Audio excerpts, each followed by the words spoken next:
السلام علیکم۔ یہ دیکھیں، یہ میں اب جا رہی ہوں، میں نے بیٹی کو اسکول سے بھی لینا ہے، لیکن ابھی اس کو لینے میں ٹائم ہے، میں نے اس سے پہلے تھوڑی سی گراسری کرنی ہے۔ تو یہ میں اب، میرا گھر پہاڑی کے بالکل پاس ہے اور میں تنگ و تاریک گلیوں سے ہوتی ہوئی جا رہی ہوں۔ تو آج ہم ڈسکس کریں گے جو یو کے میں ریسنٹ اپڈیٹس ہوئی ہیں۔ تو کچھ لوگ اس کو نیگیٹو لے رہے ہیں، بلکہ زیادہ تر ہی نیگیٹو لے رہے ہیں، لیکن یہ جو رولز ہیں یہ ابھی لاگو نہیں ہوئے ہیں، یہ مارچ سے ہوں گے اور اس میں چینجز بھی آ سکتی ہیں۔ لیکن یہ رولز جو ہیں یہ تھوڑے انہوں نے ذرا خطرناک قسم کے لاگو کیے ہیں، جس میں سے پہلا جو ہے وہ اپڈیٹ یہ ہے کہ جو لوگ ورک ویزے پہ آ رہے تھے، اسکلڈ ورکر ویزا تھا، ان کا جو سیلری تھریش ہولڈ تھا وہ انہوں نے انکریز کیا ہے۔ جیسے پہلے 26 سے 28 ہزار تک کا جو تھا نا لیبر، وہ آپ لے سکتے تھے انڈیا پاکستان سے، اور آپ کا جو امپلائر تھا وہ آپ کو بلا لیتا تھا، وہ انہوں نے سیلری تھریش ہولڈ بڑھا کے اب 38,000 کر دیا ہے۔ تو ایک طرح سے یہ اچھا بھی ہے، کیونکہ 38,000 جو سیلری کا لیول ہے وہ کافی اچھا ہے۔ عام یو کے میں جو رہنے والا بندہ ہے اس کو ہی اس لیول تک پہنچنے کے لیے کافی محنت پڑتی ہے۔ تو پھر آپ، میرے نہیں خیال سے کہ کوئی امپلائر باہر سے لے گا یہ اتنی ہائر سیلری پہ۔ ایک تو یہ چیز ہے، اور جو سیکنڈ ہے وہ یہ ہے کہ جو کیئر ورکر ویزا تھا اس پہ انہوں نے کافی سارے لوگ بلا لیے ہیں، دھڑا دھڑ لوگ آئے ہیں، وہ انہوں نے اب بین کر دیا ہے۔ اور اس کے علاوہ جو اب کیئر ور ویزا ہے، کیئر ورکر والا، وہ بالکل اتھارٹی والا ہوگا، یعنی کہ وہ ویزا بالکل آپ کو جو ہے اس کو، کیونکہ مجھے ایگزیکٹ فگر اس کی نہیں پتہ ہے اتنی، تو وہ آپ کو بالکل ویزا جو آتھورائزڈ ویزا ہوگا آپ اسی پر آ سکتے ہیں، اور وہ صرف ایک مین اپلیکینٹ آ سکتا ہے جو کیئر ورکر ویزا ہے، اور اس میں ڈپینڈنٹس آپ کے نہیں آ سکتے بالکل بھی نا، آپ اپنے ڈپینڈنٹس کو نہیں لا سکتے ہیں، کیونکہ حال ہی میں جب انہوں نے کیئر ورکر ویزا اوپن کیا تھا اس میں اتنے ڈپینڈنٹس آ گئے تھے کہ مطلب نرسز، ڈاکٹرز جو تھے، کیئر ورکر جو تھے وہ ذرا کم تھے، اور ان کے ڈپینڈنٹس جو تھے نا وہ بہت زیادہ آ گئے تھے، جس کی وجہ سے وہ سارے تو جاب نہیں کر رہے تھے، تو وہ ان کی اکانومی میں کافی زیادہ پرابلم آ رہی تھی، انفلیشن بڑھ رہا تھا، اس وجہ سے انہوں نے یہ کیا ہے۔ تو اب آپ اپنے ڈپینڈنٹس نہیں لا سکتے ہیں، لیکن اگر آپ نے جو آلریڈی آ گئے ہیں کیئر ورکر ویزے والے، اگر آپ نے اپنی فیملیز کو بلانا ہے، ڈپینڈنٹس کو بلانا ہے، تو آپ لوگ مارچ سے پہلے بلا لیں، ٹائم ہے آپ کے پاس۔ لیکن اب جو آئندہ 2024 مارچ کے بعد یہ رولز اپلائی ہو جائیں گے، تو پھر آپ نہیں بلا سکتے اپنے ڈپینڈنٹس کو۔ تیسری چیز یہ ہے کہ یہاں پہ یہ جو انہوں نے شارٹیج آکوپیشن لسٹ بنائی ہوئی ہے، جس کو ہائیلی ڈیمانڈ آکوپیشن کہتے ہیں، اس میں سے یہ کافی ساری جو لسٹ ہیں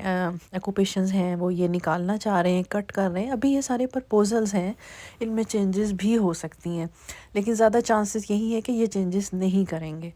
اور چوتھا جو ہے وہ اسپاؤس ویزے پہ یہ ہوتا تھا کہ پہلے سے اگر آپ نے کسی لڑکی کو پاکستان سے شادی کر کے لے کر آنا ہے، اور اگر اس کا ہسبینڈ یہاں پہ ہے تو وہ 18,000 سیلری بھی شو کر رہا ہے، تو مطلب ویزا لگ جاتا تھا اس کا۔ وہ بھی سیلری تھریش ہولڈ انہوں نے بڑھا کے 38,000 کر دیا ہے۔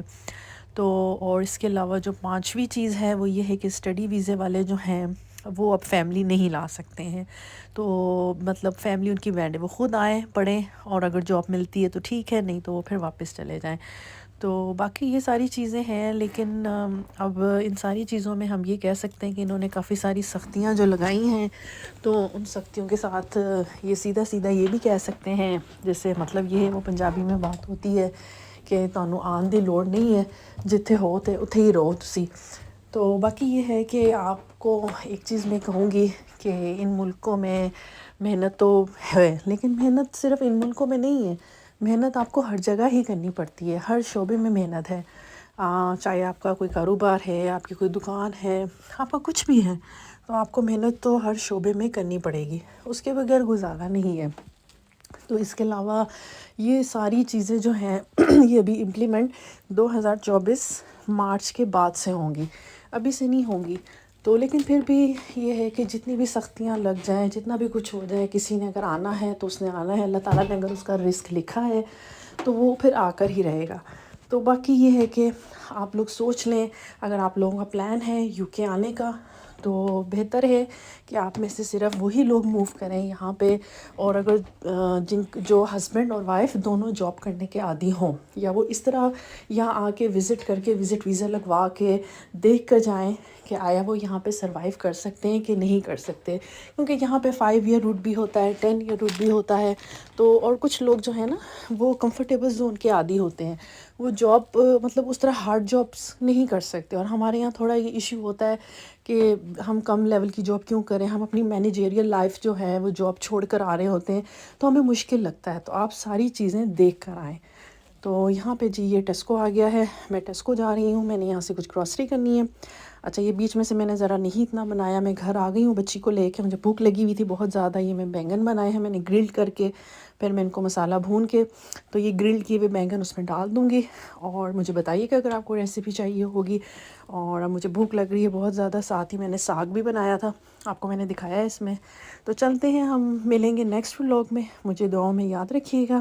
اور میرا چینل جو ہے وہ ضرور سبسکرائب کیجیے گا. تو اس کی ریسیپی وغیرہ آپ کو اگر چاہیے ہوگی تو میں آپ کو نیکسٹ ولاگ میں ضرور دوں گی. اوکے جی، اللہ حافظ.